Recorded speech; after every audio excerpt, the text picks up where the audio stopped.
السلام علیکم defence lovers viewers defence updates میں پاکستان کے ایئر چیف کے دورہ آذربائیجان اور آذربائیجان کی جانب سے JF-17 میں دلچسپی پر بات کریں گے، جبکہ ترکی، چائنا اور انڈیا سمیت دیگر ڈیفینس اپڈیٹس بھی اس ویڈیو میں شامل ہوں گی۔ So let's start.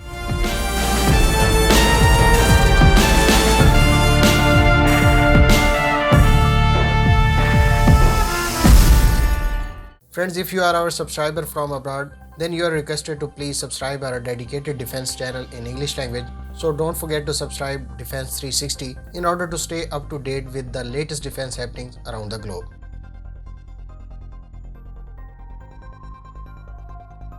فرینڈز، ترک حکام کے مطابق ترک کمپنیاں اس سال ملکی سطح پر تیار کردہ ورائٹی آف ویپنز ترک فوج کے حوالے کریں گی۔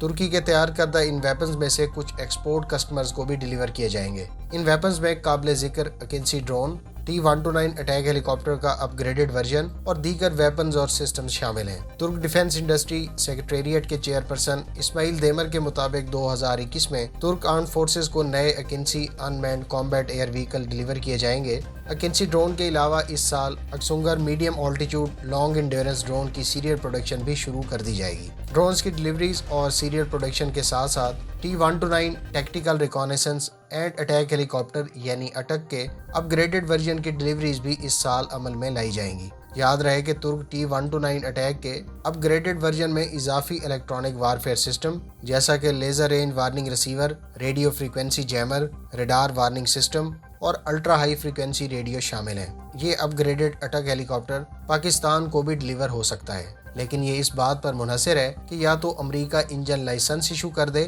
یا پھر ترکی کا مقامی سطح پر انڈر ڈیولپمنٹ انجن اس معیار پر پورا اترے۔ اسماعیل دیمر کے مطابق حصار O+، جو بنیادی طور پر میڈیم آلٹیٹیوڈ ایئر ڈیفنس سسٹم ہے، اس کے اپ گریڈڈ ورژن پر ٹیسٹ بھی اسی سال ہی مکمل کر لیے جائیں گے۔ اس کے بعد یہ سسٹم ترک فوج میں انڈکٹ کیا جائے گا۔ دوسری جانب آلٹے مین بیٹل ٹینک کے لیے پہلا پروٹوٹائپ انجن بھی تیار کر لیا جائے گا، جبکہ next generation light armed vehicles کے لیے پہلے پروٹوٹائپ انجن کی تیاری بھی اس سال متوقع ہے۔ ترکی کے پہلے قومی اینٹی شپ میزائل اٹماکا کے علاوہ ڈومیسٹک ٹارپیڈو اکیا اور اینٹی ٹینک گن کیراوک اس سال بنائی جائیں گی۔ ترک نیوی کے لیے استنبول کلاس فریگیٹ کی تیاری، multi purpose amphibious assault ships اور ٹریننگ شپ بھی ترک نیوی کو ڈیلیور کی جائیں گی۔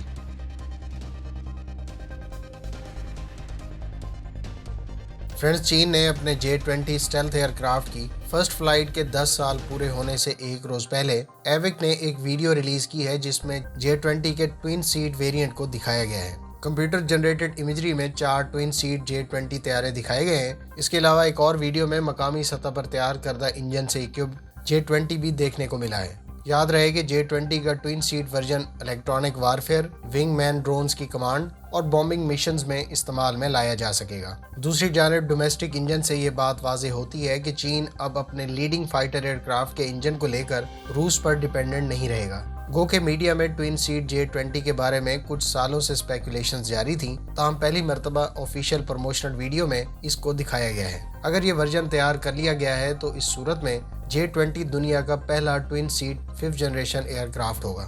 ایک اور ویڈیو میں منگل کے روز People's Liberation Army Air Force کی جاری کردہ ایک ویڈیو میں مقامی سطح پر تیار کردہ WS-10C انجن سے اکوپڈ J-20 ایئر کرافٹ کو دکھایا گیا۔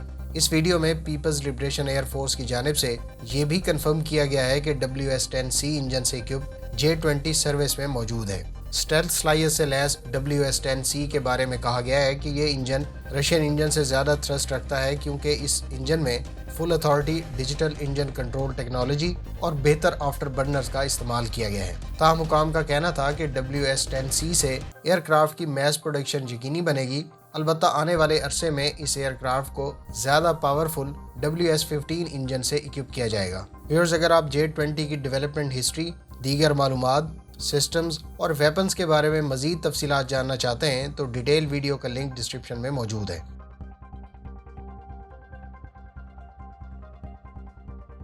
فرینڈز، US نیوی نے ٹیسٹنگ مقاصد کے لیے لاک ہیڈ مارٹن کا تیار کردہ لیزر ویپن سسٹم ریسیو کر لیا ہے۔ High energy laser integrated optical dazzler and surveillance یعنی Helios small speed boats drones کو ہائی انرجی لیزر بیم سے برن کرنے کے لیے ڈیزائن کیا گیا ہے۔ یہ سسٹم بنیادی طور پر دشمن کی کرافٹس پر میزائل فائر کرنے کی بجائے